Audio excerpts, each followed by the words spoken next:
Exercise 7C class 9th RS Agarwal question number 6. In the given figure AB parallel CD and BC parallel ED find the value of x. अब देखो हमारे पास जो given है ना figure उसमें कह रहा है जो ये AB है वो पैरेलल है CD के और जो हमारे पास BC लाइन है वो पैरेलल है ED की या फिर बोलो DE की, एक ही बात है। ठीक है, हमको फाइंड करनी है x की वैल्यू। हमारे पास एक ये एंगल दिया है, दूसरा ये एंगल दिया है और हमको कह रहा है कि ये एंगल फाइंड करो। तो चलो इसको हम लोग फाइंड करते हैं। बहुत इजी क्वेश्चन है। सबसे पहले जो भी हमारे क्वेश्चन में गिवन है वो लिख लेते हैं। तो गिवन है हमारे पास A B parallel C D. ठीक है, तो ए बी लिखा यहाँ पर, पैरेलल कर दिया और सी डी। देखो ये दोनों लाइनें तो हमारी आपस में पैरेलल है, मगर अब देखो एंगल ए बी सी और एंगल हो जाएगा बी सी डी आपस में इक्वल हो जाएंगे। क्यों इक्वल हो जाएंगे भाई ये बताओ? क्योंकि ये अल्टरनेट एंगल है और अल्टरनेट एंगल हमेशा क्या होते हैं? आपस में इक्वल होते हैं। तो यहां पर हम लोग लिख देंगे angle A B C equals to हो जाएगा एंगल बी सी डी। क्यों इक्वल हो जाएंगे भैया? क्योंकि ये है अल्टरनेट एंगल। तो अल्टरनेट एंगल लिख देते हैं। इतना क्लियर हो गया? ठीक है, ये आपस में इसलिए इक्वल है क्योंकि ये अल्टरनेट एंगल है। देखो ए बी सी ये कितना है हमारा? एक्स है, तो एक्स हो गया हमारे पास क्या? एंगल बी सी डी, मतलब ये भी हो गया हमारा एक्स। अब देखो अब हमारे पास एक ये एंगल और ये एंगल, दो एंगल दिख रहे हैं इसमें। तो अब हम लोग कहेंगे जो हमारे पास लाइन थी बीसी वो पैरेलल थी किससे? ईडी के। तो यहां लिख सकते हैं हम लोग बीसी पैरेलल ईडी। अब इससे हो गया क्या? इससे क्या फायदा मिला? इससे ये फायदा मिला कि हमने देखा जो ये लाइन है सी डी और इसमें जो एंगल बन रहा है वो एक ही साइड बन रहा है और एक ही लाइन पे बन रहा है। जब एक ही साइड और एक ही लाइन पे एंगल बनते हैं ना, उन एंगल को हम लोग कहते हैं कॉन्जिक्यूटिव एंगल। और कॉन्जिक्यूटिव एंगल जो होते हैं वो 180 डिग्री के बराबर होते हैं। देखो अगर हमने कहा कि जो हमारे पास एक एंगल बन रहा है बी सी डी, यहां पर हम लिखते जा रहे हैं वो समझते जाना। यहां लिखा हमने angle B C D plus कर दिया हमने एंगल सी डी ई के। देखो यहां पर क्या है? बी सी डी ये वाला एंगल, सी डी ई ये वाला एंगल, इन दोनों का सम हो जाएगा 180 डिग्री के बराबर। 180 डिग्री के बराबर क्यों हो जाएगा? इसका हमें रीजन देना पड़ेगा। इसमें लिखना पड़ेगा कॉन्जिक्यूटिव एंगल। ठीक है,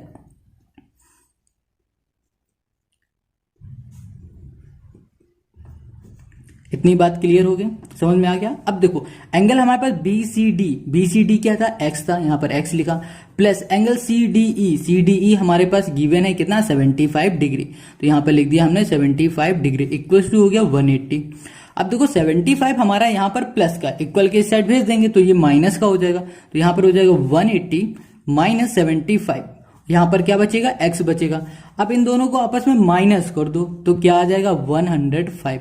और हमें क्या चाहिए था? इस क्वेश्चन ने क्या कहा था कि x की वैल्यू फाइंड करो, तो x की वैल्यू हो गई 105। यही हो गया क्वेश्चन नंबर 6 का आंसर। देखो ठीक है, क्वेश्चन क्या कह रहा था? Find the value of x। तो हमने x की वैल्यू फाइंड कर ली और x की वैल्यू आ गई हमारे पास 105। तो क्वेश्चन नंबर 6 हमारा कंप्लीट हो गया। तो अब आ जाते हैं हम लोग क्वेश्चन नंबर 6 में, सॉरी 7 में। 6 तो हमने अभी कंप्लीट किया। देखो क्वेश्चन नंबर 7 कह रहा है in the given figure A B parallel C D. जो ए बी है वो पैरेलल है किसके? सी डी के। और जो सी डी पैरेलल है ई एफ के। तो ई एफ कहाँ है हमारा? ये है ई एफ।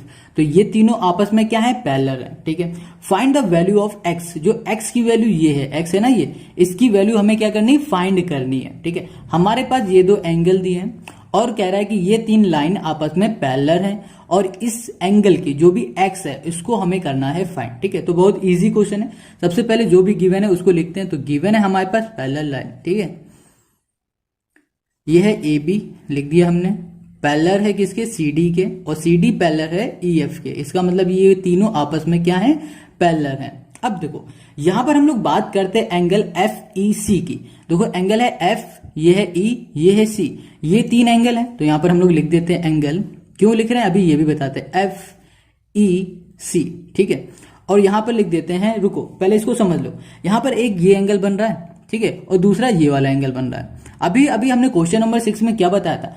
अगर किसी भी लाइन पे, ठीक है, किसी भी लाइन पे एंगल बन रहा होता है सेम साइड, तो उनका सम क्या होता है? 180 डिग्री के बराबर होता है। क्यों होता है बराबर? क्योंकि कॉन्जिक्यूटिव इंटीरियर एंगल हमेशा 180 डिग्री के बराबर होता है। ठीक है, तो एंगल लिख देंगे हम लोग एफ ई सी प्लस यहां लिख देंगे एंगल ई सी डी। ई ये है, सी ये है, डी ये है। तो यहां लिख देंगे ई, ये हो गया सी, ये डी हो गया, ये हो गया 180 डिग्री। ठीक है, इसका रीजन देना पड़ेगा, तो रीजन हो जाएगा कॉन्जिक्यूटिव एंगल, कॉन्जिक्यूटिव एंगल, ठीक है, या फिर बोल दो कॉन्जिक्यूटिव इंटीरियर एंगल, एक ही बात है। ठीक, इतना क्लियर हो गया। तो देखो यहां पर जो हमारे पास है FEC, ये हमारे पास कितना दिया हुआ है, 130 डिग्री दिया, तो 130 लिख दिया, प्लस कर दिया हमने एंगल ECD इक्वल्स टू है 180। अब देखो 130 डिग्री हमारा प्लस का है, इक्वल के इस साइड चला जाएगा तो ये माइनस का हो जाएगा, तो यहां लिखेंगे 180 माइनस हो जाएगा 130। अब इन दोनों को माइनस करो तो ये हो जाएगा क्या, 50 डिग्री। क्या आ गया हमारे पास, 50 डिग्री। तो ये एंगल हमने फाइंड कर लिया है 50 डिग्री। यहां पर लिख देते हैं एंगल ECD इक्वल्स टू हो गया 50 डिग्री। ठीक है, इतनी बात क्लियर हो गई। अब हम आते हैं अगले क्वेश्चन पे, मतलब इसके आगे वाले फिगर में जो भी हमारे पास गिवन है। क्लियर हो गया। अब आगे आ जाओ, फिगर को देखो समझो। यहां पर क्या कह रहा है, ये 70 डिग्री, ठीक है, ये वाला एंगल। और अगर ये पूरा एंगल को ध्यान से देखो, इस पूरे एंगल को, तो ये तुम्हें कौन सा एंगल दिख रहा है, ये अल्टरनेट इंटीरियर एंगल दिख रहा है ना। तो अल्टरनेट इंटीरियर एंगल क्या होते हैं, वो आपस में कैसे होते हैं, इक्वल होते हैं। कैसे होते हैं, इक्वल होते हैं। तो यहां पर हम लोग लिख सकते हैं एंगल ABC इक्वल्स टू हो जाएगा एंगल BCD। ठीक है, ये आपस में इक्वल क्यों होंगे, इसका रीजन हो जाएगा alternate interior angle, alternate interior angle. ठीक है, ये हो गया हमारे पास इसका रीजन। अब देखो ये एंगल हमारा क्या है, 70 डिग्री है। ठीक है, और हमारा BCD देखो, ये है B, ये है C और ये D है। इसमें हमारे पास दो एंगल आ रहा है, एक 50 आ रहा है, एक X आ रहा है। तो इन दोनों को हम लोग लिख देंगे, यहां पर लिखेंगे 50 और यहां कर देंगे प्लस X, क्योंकि ये दोनों पूरा मिल के ही तो ये एंगल बन रहा है। तो इन दोनों को हम लोग प्लस में लिखेंगे। अब देखो 50 हमारा प्लस का, इक्वल के साइड भेज दो तो ये क्या हो जाएगा, माइनस का, 70 माइनस 50 इक्वल्स टू हो जाएगा X। इन दोनों को माइनस करो तो कितना आ जाएगा हमारे पास, 20 आ जाएगा। तो यहाँ पर हो जाएगा 20 इक्वल्स टू X। तो X आ गया 20, और जो हमारे पास दूसरा एंगल था, नहीं दूसरा एंगल नहीं, हमें सिर्फ X ही फाइंड करना था ना। तो यही हो गया हमारा क्वेश्चन नंबर 7 का आंसर। ठीक है, तो क्वेश्चन 7 हो गया। और question number 8, question 8, in the given figure AB parallel CD find the value of X, Y and Z। देखो ये फिगर है हमारे पास, कह रहा है कि X, Y, Z इसकी वैल्यू फाइंड करो। जो AB लाइन है वो पैरेलल है CD के। ठीक है, तो हम लोग इसको बहुत इजी फाइंड कर पाएंगे। यहां पर जो गिवन था वो हमने लिख लिया है। अब देखो यहां पर एक एंगल है 75, दूसरा एंगल है 125। ये दो एंगल सिर्फ हमारे पास गिवन है। अब देखो यहां पर है 75, देखो 75 ये वाला एंगल है और ये एंगल है हमारा Y। तो ये दोनों एंगल को अगर ध्यान से देखोगे ये तुम्हें अल्टरनेट एंगल दिखेंगे, और अल्टरनेट एंगल हमेशा क्या होते हैं, आपस में इक्वल होते हैं। तो इसका मतलब ये 75 है तो ये भी 75 है। ठीक है, अब देखो इसको भी तुम फाइंड कर सकते हो इसी की हेल्प से। ये 75 है तो ये वाला एंगल क्या होगा, अगर इन दोनों एंगल को ध्यान से देखोगे तो तुम्हें ये एंगल दिखेगा कॉन्जिक्यूटिव एंगल। और हमने बताया था कॉन्जिक्यूटिव एंगल वो होते हैं जिन दो एंगल का सम 180 डिग्री के बराबर होता है, मतलब इसका और इसका सम होता है 180 डिग्री के बराबर। ठीक है, तो आप चाहो तो इस तरीके से भी ये फाइंड कर सकते हो, वरना एक तरीका और है। देखो अगर तुम इसको कर दो, ये है अल्टरनेट एंगल, ठीक है, और इसको बोल दो तुम ये है स्ट्रेट लाइन। ठीक है, और स्ट्रेट लाइन क्या होती है हमारी, 180 डिग्री के बराबर होती है। तो ये वाला एंगल प्लस ये वाला एंगल इक्वल्स टू कर दो 180 डिग्री, तो ये फाइंड हो जाएगा। बहुत इजी है। चलो हम लोग कोई भी एक मेथड रेंडमली उठाते हैं, उसी से कर लेंगे। ठीक, करने में देखो इन क्वेश्चन को सॉल्व करने के मेथड बहुत से होते हैं, आप जैसे कर पाओ वैसे कर लो।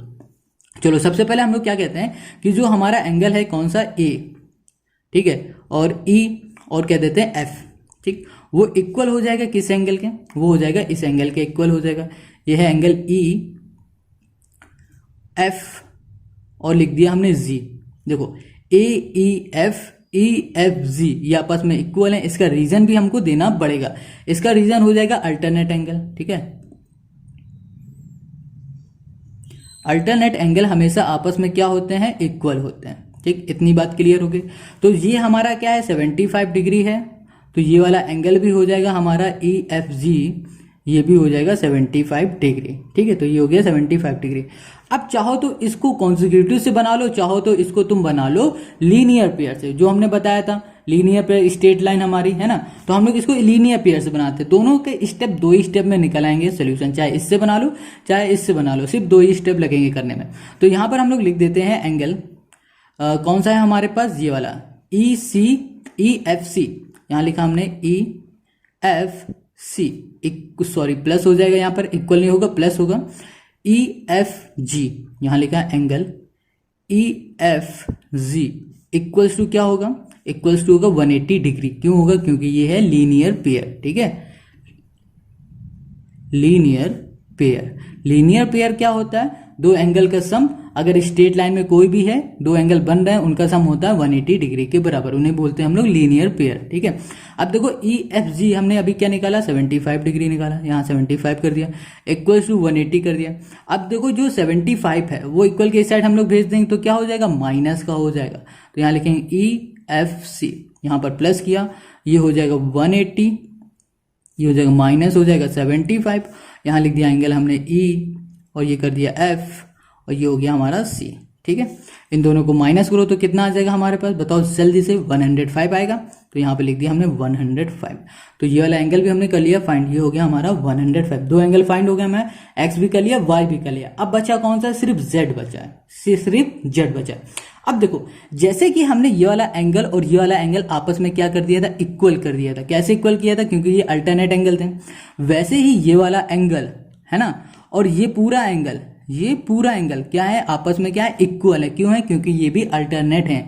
अल्टरनेट एंगल क्या होते हैं, इक्वल होते हैं। तो यहां पर हम लोग लिख सकते हैं एंगल ए, ठीक है, ई, यहां पे लिखा है एंगल ए ई जी। देखो ए ई जी का मतलब क्या हुआ, देखो ए, ये ई है, ये जी है, ए ई जी में ये भी आ रहा है, ये वाला भी एंगल आ रहा है और ये जेड वाला भी आ रहा है, ठीक है। और यहां पर इक्वल कर देंगे, किस एंगल के इक्वल है, इसके ई जी डी के, ठीक है। तो यहां लिखा है एंगल ई जी डी। क्यों इक्वल है, क्योंकि ये है अल्टरनेट एंगल,